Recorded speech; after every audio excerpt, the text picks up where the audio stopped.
Welcome back to the trail at Rock Gap.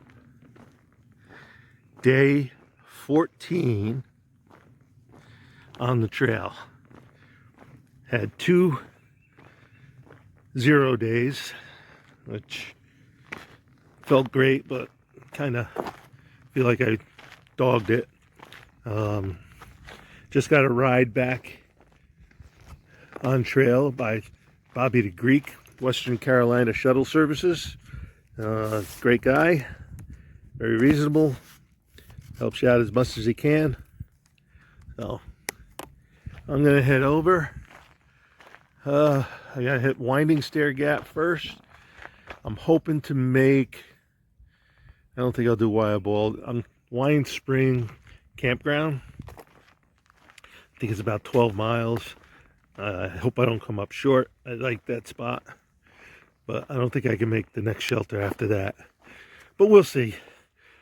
Had a bit of frost last night. A little on the cool side today. Should put my base layer on, but I'm in shorts and a fleece top, so we'll see how it warms up.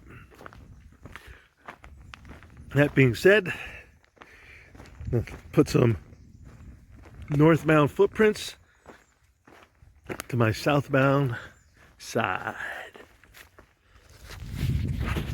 Hiking along the trail,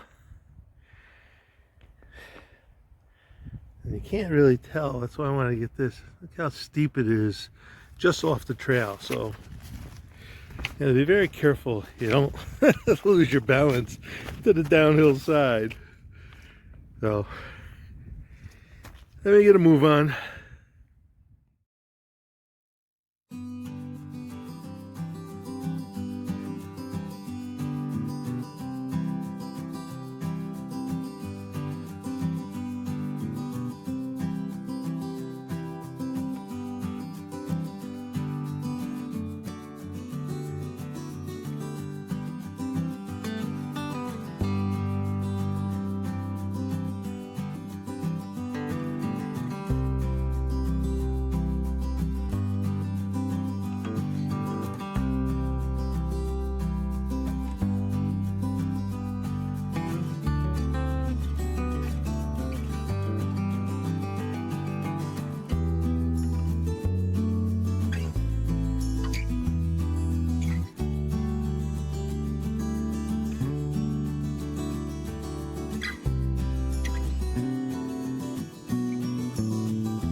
I know it's through trees, but it's still a really nice view.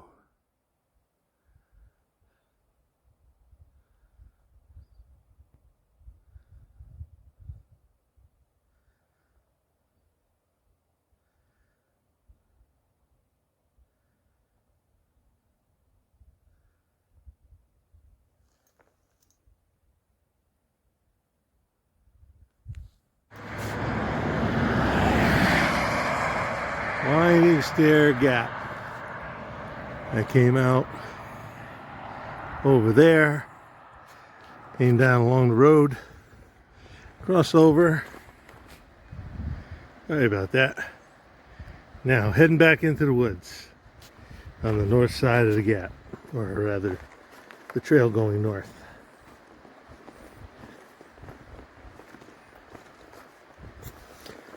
Did walked 4 miles in the 2 hours, so wasn't too bad. I thought I was going slow. All right, heading in. I hear water up ahead, so I'll bring you some stream pictures where I close you out. Where the heck are we going here?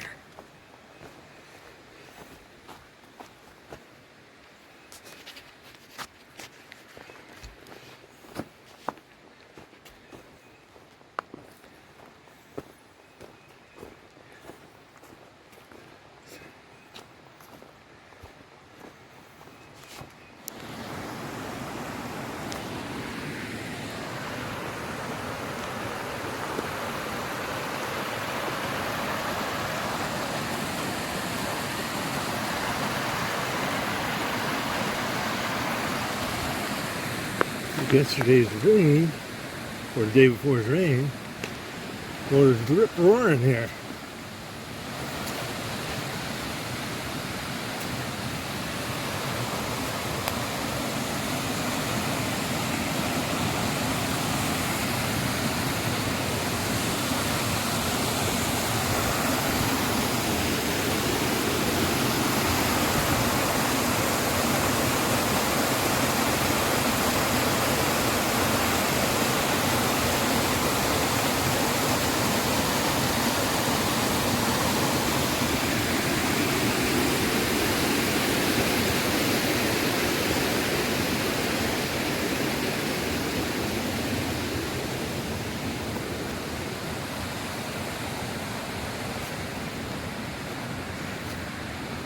Onward and upward.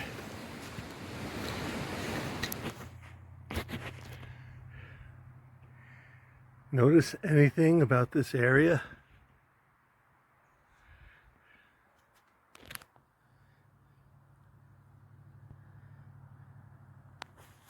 I'll give you a hint.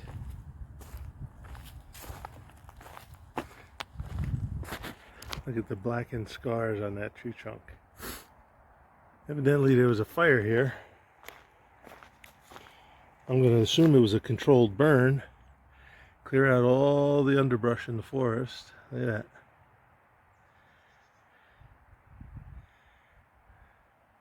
Or it could have been just a natural fire.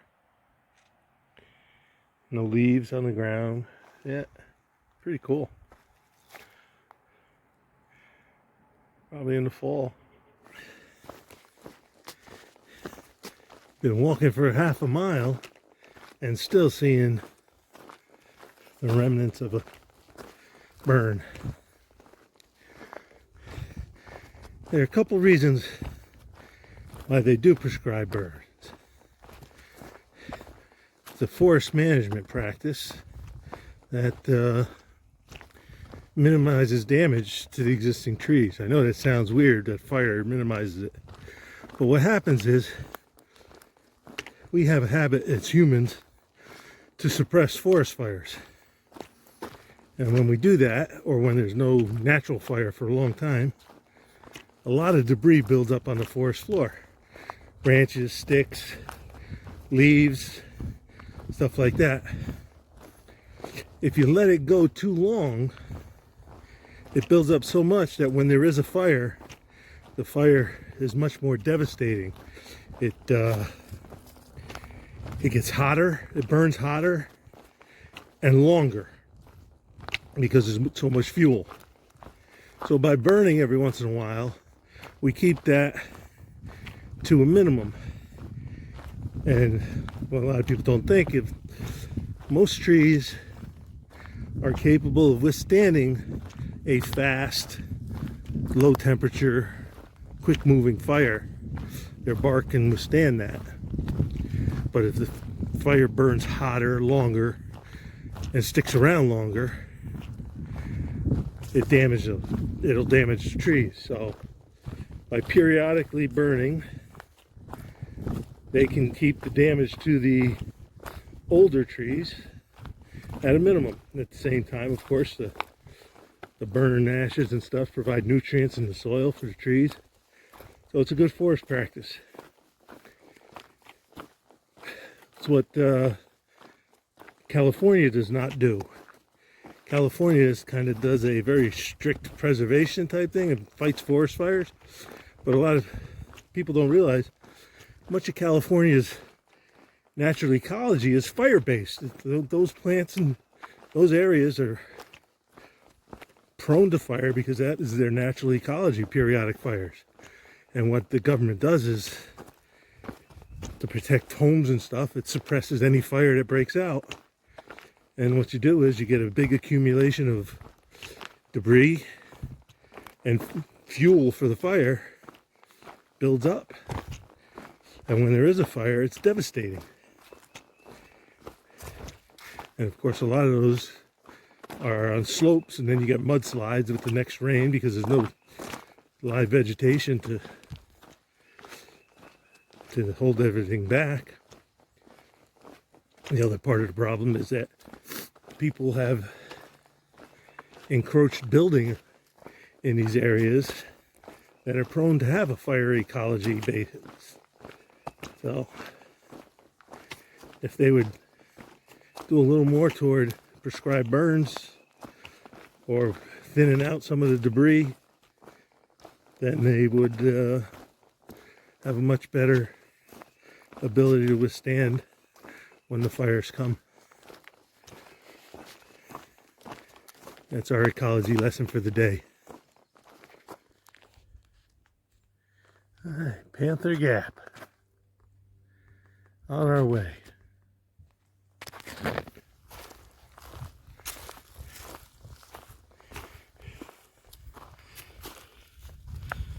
Snowbird Gap. Right up here is Tyler Bald too. You access the bald from the gap. I'll bring that to you when I get there. There's Silard Bald way up there. And when I get there, I will show you it. Here I am at the top. Can't see that, can you? Top of Siler Bald. Beautiful 360 views. We'll start with north.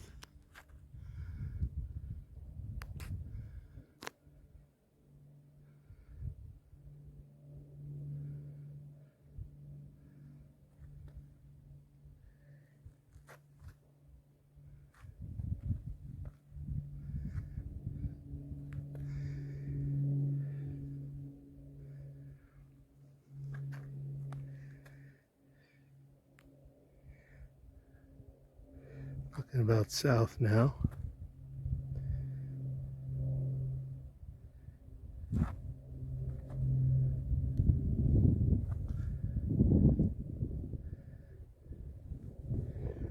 West.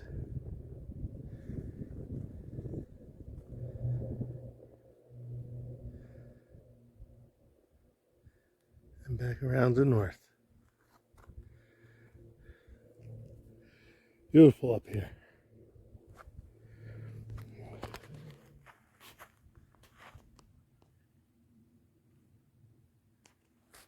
I hear voices coming across from somewhere.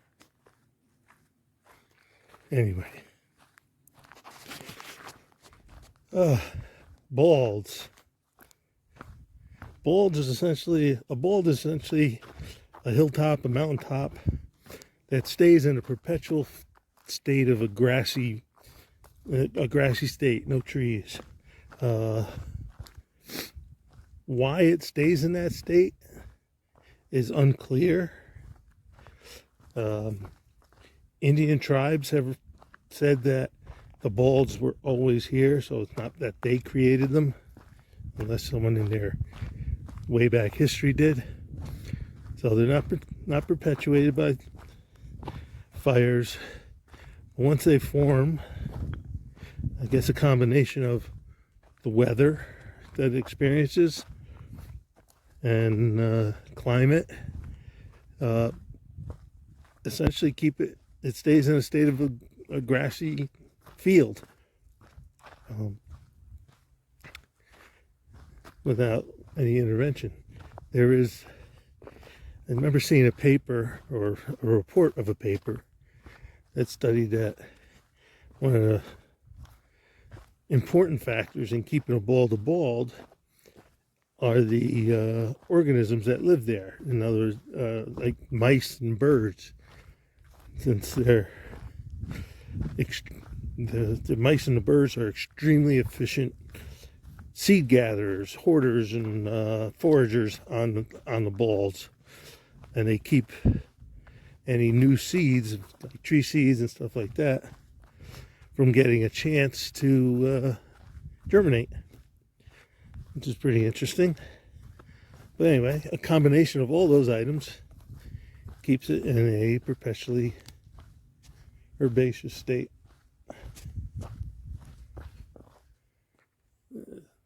Some people down by my pack. Hopefully they're not going through it. So, that's a bald. We're going over a few of them in the next couple days. Here's an example of the aggressive seeding of birch trees. This birch tree evidently seeded in on a log or something, which eventually rotted out, and now it's on these spindly roots.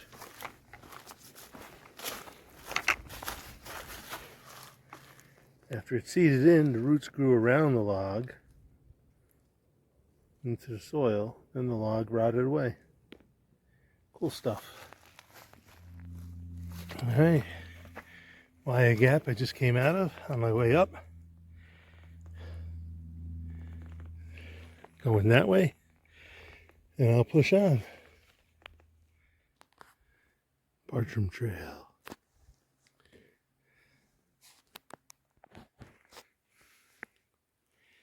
It's 4:30. Got my tent set up. Started setting up everything inside. Got my pad out. My pack is almost empty. I got some water. I'll filter some water for tonight and tomorrow. Have a little extra. And then my bear bag is up over there. So, with that being said, I'm going to finish setting up my sleeping arrangements, and then I'm going to make some dinner. Then I'll brush my teeth, hang my bear bag, edit this video for today, and call it a night. Today was a tough day.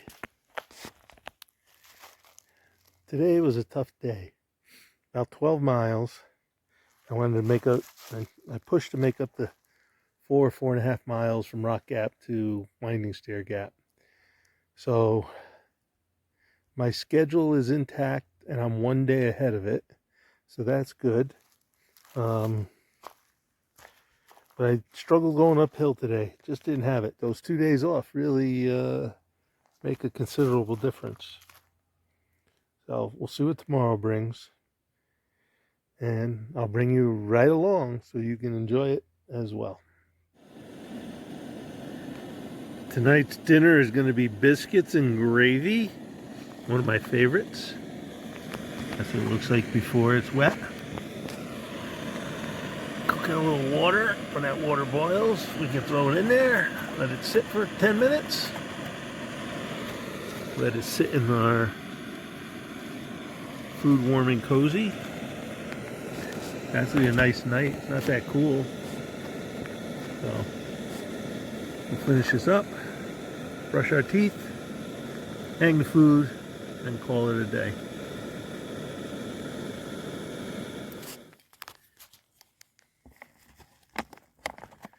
Stir it up. Sorry, I don't have a tripod. I'll stir it up, and then I'll let it sit for 10 minutes so it can reconstitute.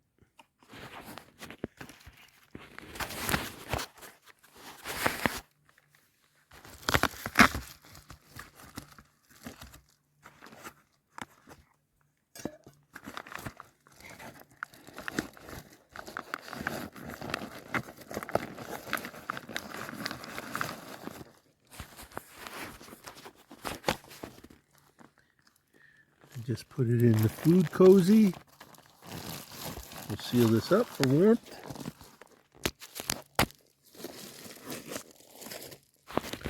Sorry about that. I'll set that there for 10 minutes. In the meantime, I'll pick at some pistachio kernels.